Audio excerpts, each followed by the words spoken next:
Can you guess? No googling. How much money does Duolingo make in a single day?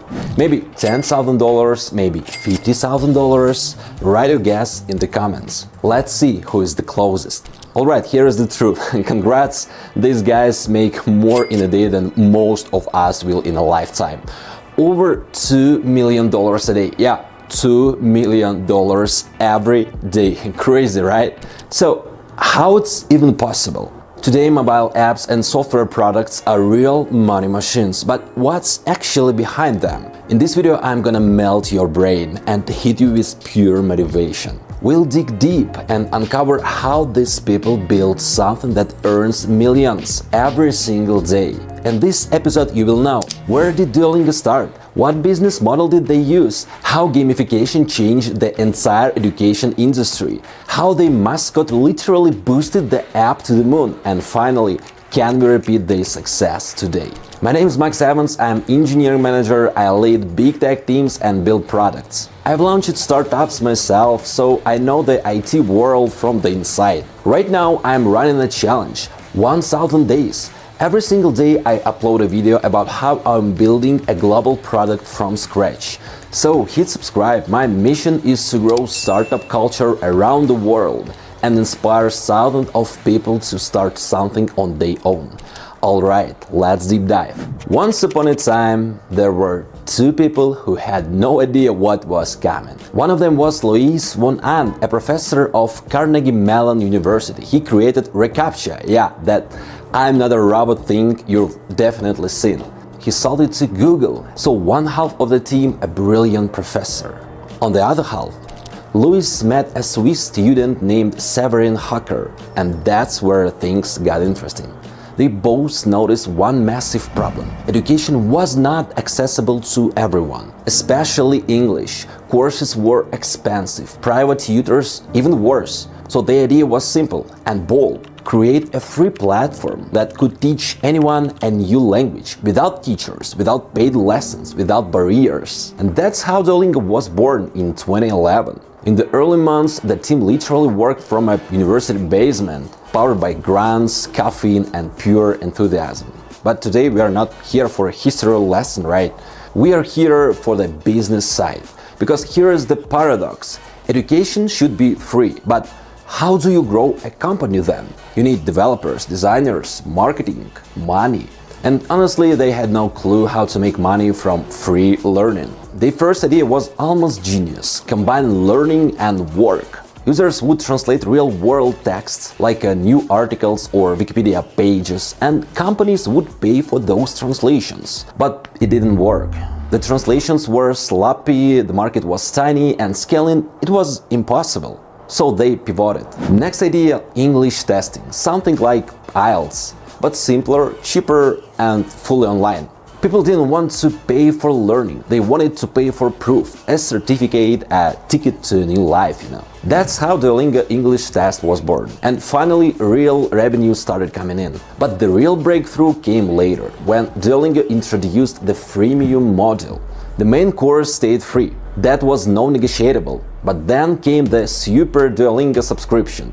No ads, no limits on mistakes, offline access. People started paying not for content, but for comfort, for peace of mind, for the experience. And that was the turning point. So, what can you write down from this part?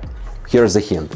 Mass market products should be free, but they must leave a room for improvement. Your product can be free for everyone, but if you add ads or small restrictions, you can charge users monthly to remove them. That's what made Duolingo unstoppable. Now I've got a question for you. Be honest. What annoys you the most about learning? Probably the usual stuff, right? Long boring texts, homework, teachers, obligations. Learning always felt like pressure, not pleasure.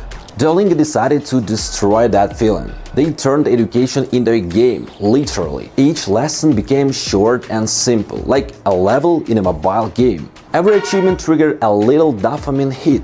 Points, tricks, sounds, animations. That's user retention, and retention is the foundation of every online product. You didn't want to lose your streak. 7 days, 30 days, 365 days. Your brain didn't see it as learning, it saw it as winning. Duolingo replaced obligation with excitement, and that was genius.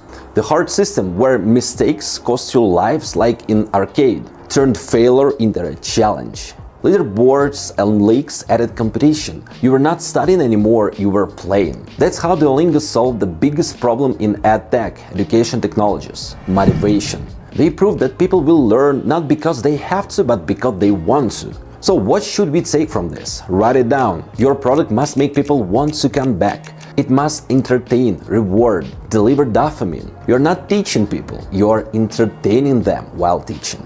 After all, gamification became the new standard in fitness apps, finance apps, everywhere. But now let's talk about what truly made Duolingo a global phenomenon. Imagine this. You've got a fun app for millions of users. What's missing? I'll count to 3. 1, 2, 3. Yes, viral reach on social media. That doesn't happen by magic. It's something that team decided to build. Duolingo launched a TikTok account. No corporate scripts, no strategy decks, no focus groups.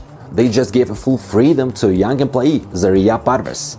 And Zarya did something no brand had dared before.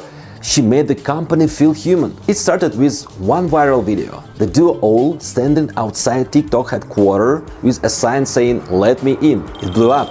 Millions of views. Duolingo stopped being just an app. It became a meme. People weren't just learning. They were becoming part of the joke, part of the brand's universe. Hundreds of hilarious videos with all mocking Duolingo itself, mocking learning, but always with the right message. This flipped corporate marketing upside down. No other edtech company came close to that level of virality. Tens of millions of likes, millions of followers, endless media mentions, all just from one idea. A brand can be alive if it stops pretending to be serious. So what's the takeaway? A mass market product must live in social media. Don't act too serious. Go where people are. Make jokes. Be honest. That's how you get real virality, the kind money can buy. Now the most important part. The reason I made this video, honestly. How did a small unknown startup turn into a company making $2 million a day? Just by helping people learn words like apple or dog. The answer is simple. They were not afraid to look silly. They thought like product people. And they believed that knowledge is not luxury, it's a habit. Duolingo didn't just teach languages.